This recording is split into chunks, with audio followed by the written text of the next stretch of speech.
everybody. Welcome to another episode of Bones and Stones.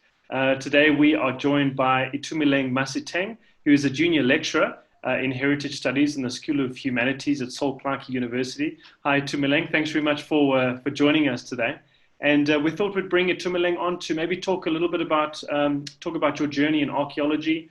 I know you studied at Tuks, and then you have also had some experience at Ditsong Museum as well, and then at SARA as well, which is really interesting. In an interview we did, which was released today, we actually chatted with Natasha Higgett from SARA. So it'd be great to hear about your journey in archaeology. So do you want to maybe let us know how you started off your journey in archaeology? In terms of my journey into archaeology, the thing is, I always known about archaeology, and I thought, okay, let me just take it as one of my fillers at Unisa when I started my undergrad degree. And I didn't expect it to take over as it did in terms of my career path, because the intention was to go to Unisa for a year, then go back to UP and do my medical degree, and I'm still doing that. And before you knew it, I was about to complete my degree, and I got work at Ditsong, and that changed my world, literally, in terms of where my career would go, and I had, the power to change that. And I started off as as an admin person, but my intention was to land up in archaeology at the museum.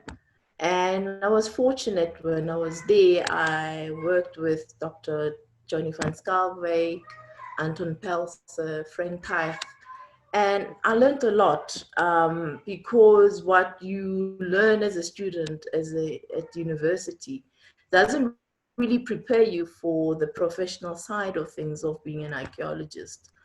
But the wonderful thing about the museum, when I first arrived, they said to me, you have to be a jack of all trades, a master of none.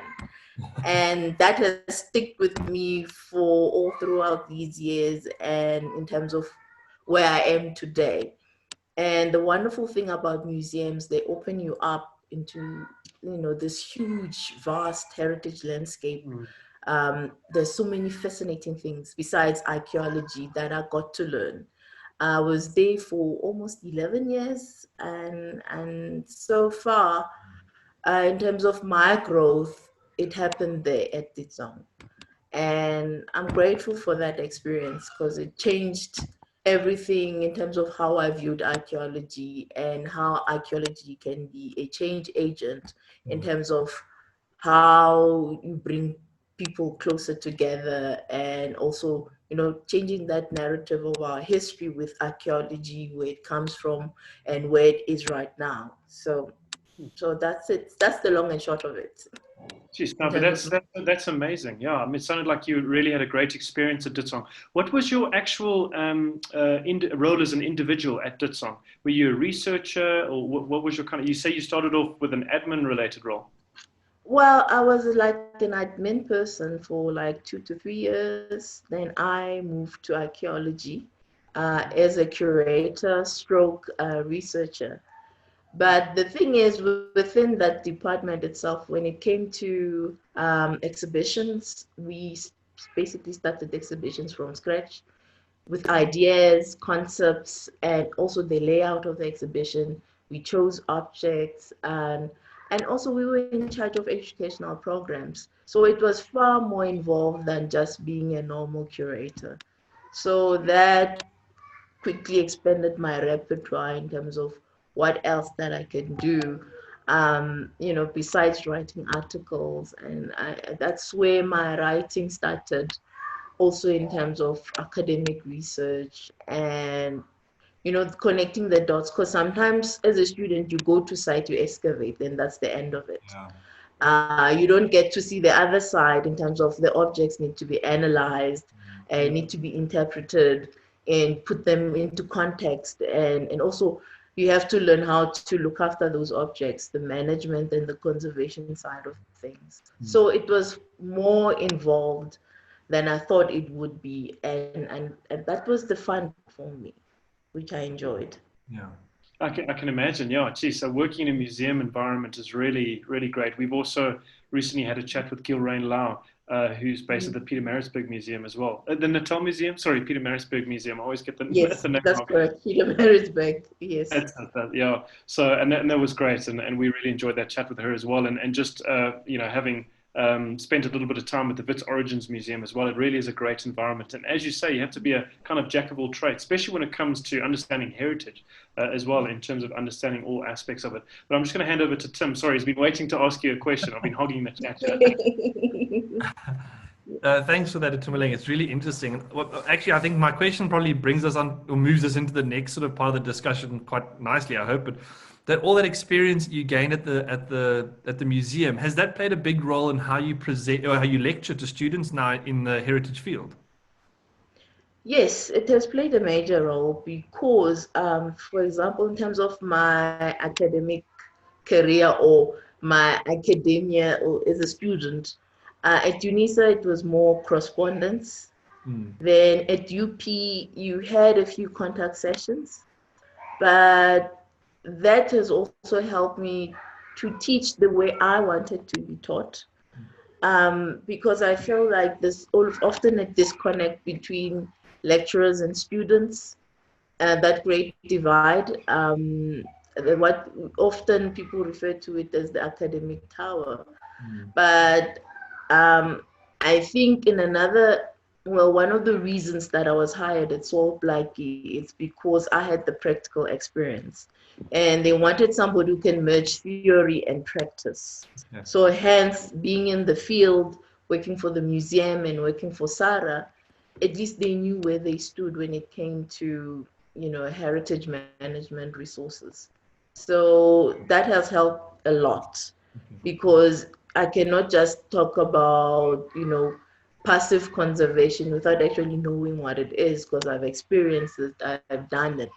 And object handling at the museum. How do you handle your objects? Maybe you prepare the object for an exhibition. This is how you go about it. So that has helped a lot in my teaching. So it's not as if I have to read a book first to prepare and try to convince the students that I know what I'm talking about. But so it's easier that way. Yeah. Yeah, and I think that's the beauty of lecturing as well, I find at least. You get to bring a lot of your own experiences in, and you get to start to bring your identity into it as well. With regards to Sol Plaatje, the university is still relatively new. It's very fresh. We were very lucky. It was last year to visit the university for the SAPA Council conference, which was great. And your department's quite young. Do you have a sort of central identity within the department or goals in terms of how you approach heritage and what are your research agendas, etc., and so on? Okay, well, I can only speak from my perspective in terms of my journey since I arrived at Sol Plaatje. You're right, we are a young department, very dynamic, and we're always open to challenges or new experiences. So in terms of what I bring into the table is, that whole aspect of working for a museum. Okay. I think in terms of what I bring into the picture, not everyone has my experience or have experienced the things that I've experienced in my professional career. And also one of the things that I was told when I was hired, that I would be heavily involved in formulation of policies for the archive.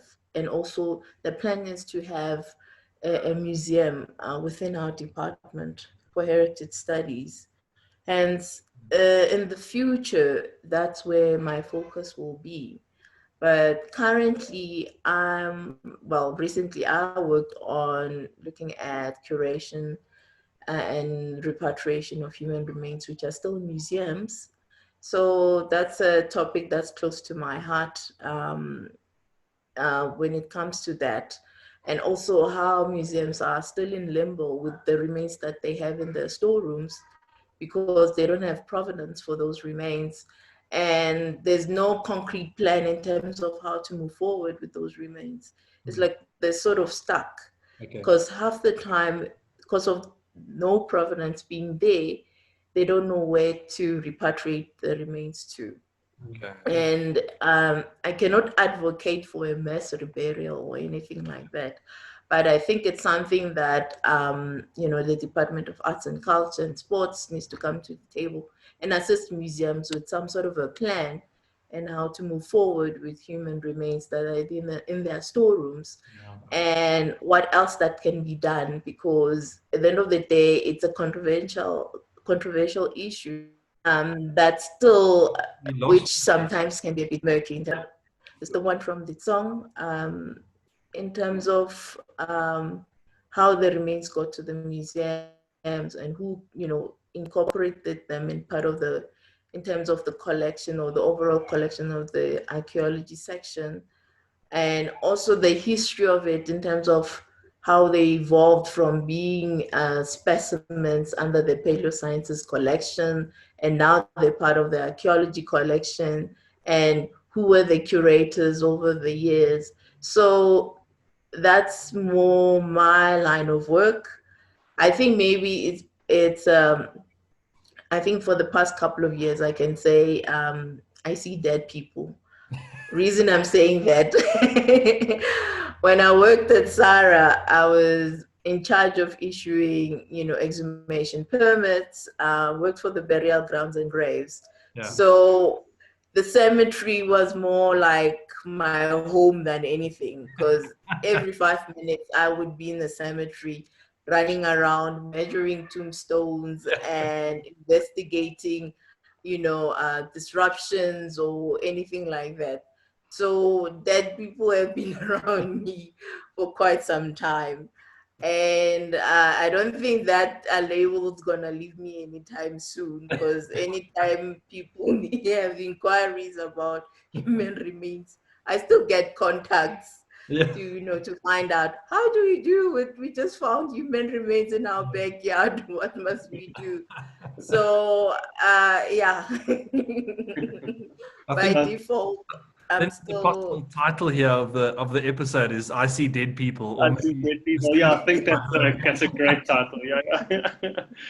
Yeah. Thanks, Itumeleng. I was actually going to ask you about your time at Sarah and what your role was there. And I was actually going to ask, is that where you developed your love for kind of forensic archaeology, human remains, or was that already cultivated much earlier on when you were at Ditsong? Go for it, yeah. Yeah, it was cultivated at Ditsong, because at one point when I was at Ditsong, we worked with the NPA, the Missing Task Team, and they brought this South American group of forensic anthropologists who came through, and we assisted them in some exhumations at the Mamelodi Cemetery. So it started there, and looking at the remains, looking at the story of the individual through their remains. And that was fascinating. And also looking at their medical histories. And for the first time in my life, I was, educated, or I learned that, you can see as somebody who has leprosy, or they might be asymptomatic when you look at them, but their bones will tell you a different story. So that has lingered on over the years. The forensic side, when it comes to anything that's forensic, I'm very much interested, in terms of how the human body works. I always find that very fascinating in terms of the bones and how long they've been there, that story, that, in terms of their diet, what they ate, all sorts of things. So that's also one of my little things that I find fascinating. Well, thanks very much, Itumeleng. I think we're coming up on time now, so I think we'll end it there. I've got a whole pile of other questions to ask you, but we'll have to leave those for another time. I'm sure we'll have you on again sometime. But at least now we know if Tim and I are doing our excavations and we do come across any human remains, we're going to have you on speed dial in terms of what we need to. If we need to get rid of some human remains, then we can also call Itumeleng as well, I guess. Yes, that will be welcome. You can call me anytime about human remains. But Itumeleng, thanks again. It was a great chat. We really enjoyed our time with you today. Thanks for giving up the time. And then we'll definitely chat to you again sometime soon. soon. And yeah, it was great to obviously learn about what's happening at Sol Plaatje and stuff as well. And it's always exciting to see what's going on there, especially with the new department and stuff. So yeah, so thanks very much. Cool. Thank you very much for having me. It's been a pleasure. Thanks.